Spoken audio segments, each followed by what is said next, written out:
इतना ही मैं यहाँ पर कहूँगा। धन्यवाद सभापति महोदय।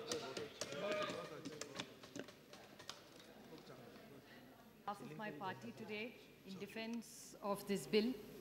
I congratulate the Minister for his relentless efforts to bring this bill to the House finally today. I still remember the day when the Minister, Shri Vilasrao-ji Deshmukh, who is unfortunately no more with us, had introduced this bill for the first time. And I think the reason he thought of it because the land acquisition from the state which I come from, which is Maharashtra, which is probably one of the most developed and industrialized state in this country and this nation, which we're extremely proud of. I've been listening to all my colleagues talk about acquisition, all the exploitation that has happened there. I'm very proud to say that my state, till today, which has the most industry in this nation today, has never had any agitations or any issues or payments. So actually, the Maharashtra model is probably one of the best models which should be included, and a lot of interventions that we have made over the years should be considered in this bill. The district which I come from, which is Pune district, has 3 exceptionally successful land acquisition issues. Hundreds of acres of land has been acquired by the government. One, Hinjewadi, which is the Rajiv Gandhi Infotech Park, where today thousands or lakhs of software engineers work there. And the entire area, if you go there, you probably feel you're in some foreign country because the MIDC and the CIDCO do an exceptionally good job of acquisition. And you'll be surprised, sir, and I'd like to share this information with this House, that today the land price in the Rajiv Gandhi Infotech Park is not in lakhs, it's in crores. And today 5 crores an acre is the cost of that land today in the entire international park.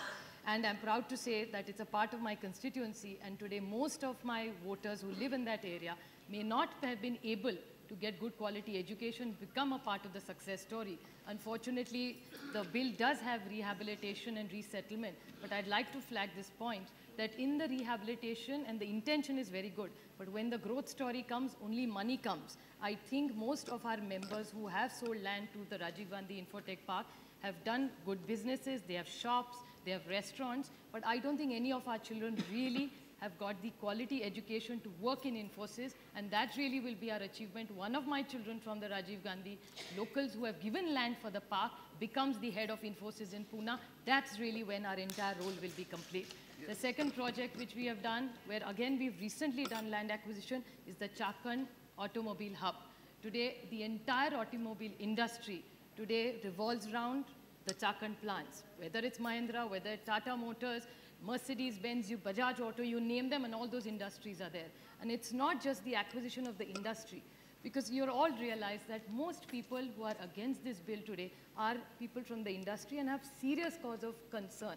And I think the whole atmosphere today in the country is also a serious cause of concern, because I was listening to the Honorable Finance Minister the other day in his reply on the 193, and he also showed some reservations about the land acquisition bill in his speech. So I'm myself alarmed, and it's really not about supporting the bill or against the bill.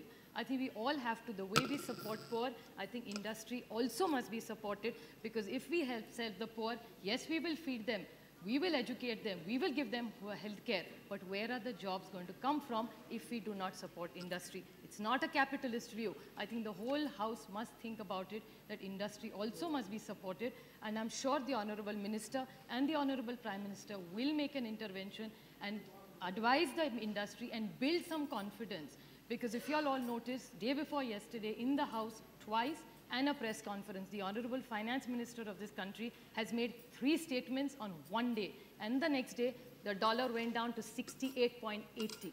And we've all discussed it. When the Finance Minister makes 3 statements and still the dollar slips, I think it's a serious cause of concern where somewhere, or rupee slips against the dollar. And I think all of us need to really realize that we're getting all these bills which are of very, very good intention, but if there is a section of society which certainly has reservations about it, whether it's the market, whether it's the industry, whether it's the common man, I think we need to build the confidence right now in the nation, and that's the biggest achievement, and if you ask me, a challenge ahead of our government.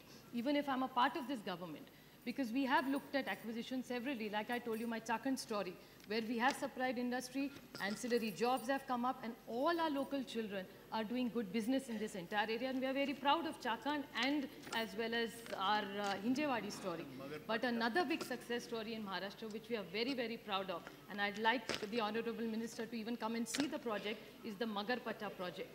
It is a township by itself, where 546 farmers have come together, made a township which has created 60 lakh jobs in that entire area, and the ownership stays with the farmers. So it's a partnership between the farmers. So the way here you're talking about giving good money, you're talking about rehabilitation, you're talking about resettlement. The Magarpatta model, I think, makes not just my state proud, but makes India proud, where we have inclusive growth. I think that's what really the nation needs right now. The way we are considered about poor, every section of this society must be included in the growth. And I really feel the social impact assessment, the monetary systems are absolutely clear. But I think what we really need to do is the state needs to play a much bigger role. I'm fortunate because I come from a very liberal state which has always looked at inclusive growth. Yes, we may have had setbacks at some times. There are other states also doing very well, and we're happy about it. But I'm proud to say Maharashtra has done exceptionally well, not just in industry, but in inclusive growth of bringing more investments. We have very good hospitals. We have got very good education systems. We have very good infrastructure.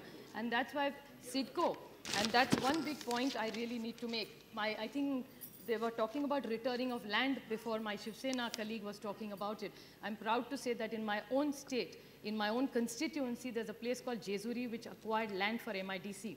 And there's a section of farmers who came to me and said, there has been no investment made in this area, so why don't you help us returning? Because of, there is on that thing, there's a stamp there. That's why they cannot even go and get education loans from them. And I requested one of our colleagues in the Maharashtra, Mr. Narayan Rane, and he was very, very kind enough, our industry minister, and he has taken back and given back the entire land. And I'm proud to say that MIDC wasn't using the land, but Maharashtra government has shown new paths to this entire change of program. So return of land is possible, and Maharashtra has done it as usual for the first time. Just one last point, sir, I'd like to address, that Maharashtra has done all this way ahead of his time.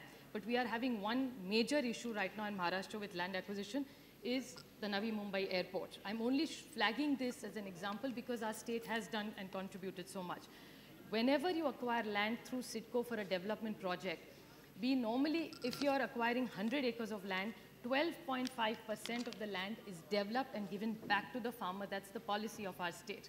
When Navi Mumbai airport started, it started years ago, and as you all are all aware, and to my disappointment I must say, the entire environment clearance almost took a lifetime, and we've lost not a lot of time, a lot of infrastructure lost to Bombay, which is the capital, financial capital of this country.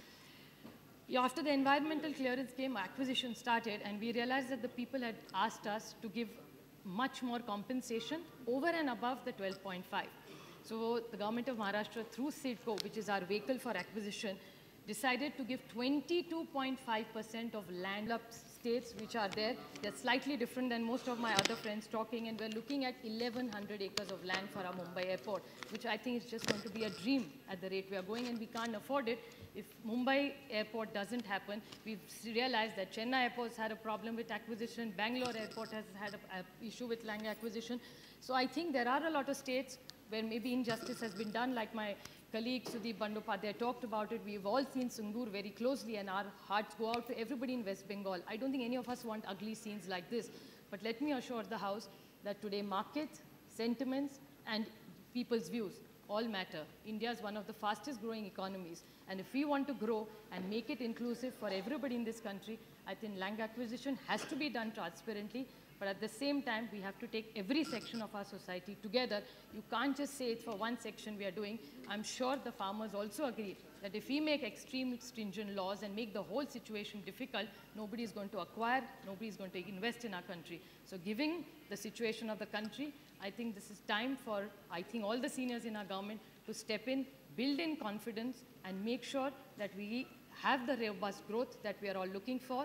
And we owe it, I think, to not just us, but to our next generation to give a much stronger and a better economy for the next generation. Thank you. Thank you. Dr. M. Thambidurai.